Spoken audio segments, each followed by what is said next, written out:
বিসমিল্লাহির রহমানির রাহিম। আসসালামু আলাইকুম।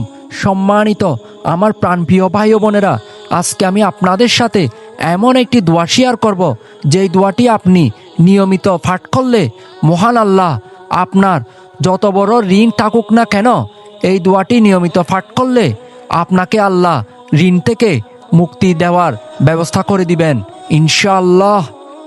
হজরত ওমর বিন আল কাত্তাব রাদিয়াল্লাহু বলেছেন, যদি কারো উপর পাহাড় সম ঋণ থাকে, এমনকি কোটি কোটি টাকার ঋণও থাকে, তবুও সে যদি এই দোয়াটি আন্তরিকভাবে পড়ে, আল্লাহ তাকে ঋণ থেকে মুক্তি দেওয়ার ব্যবস্থা করে দেন ইনশাআল্লাহ।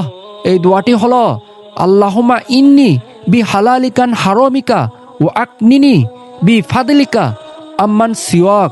এই দোয়াটির অর্থ হলো, হে আল্লাহ, আপনার হালালের মাধ্যমে আমাকে হারাম থেকে বাঁচান এবং আপনার অনুগ্রহ দিয়ে আমাকে অন্যের মুখাফিকি হওয়া থেকে মুক্ত করুন।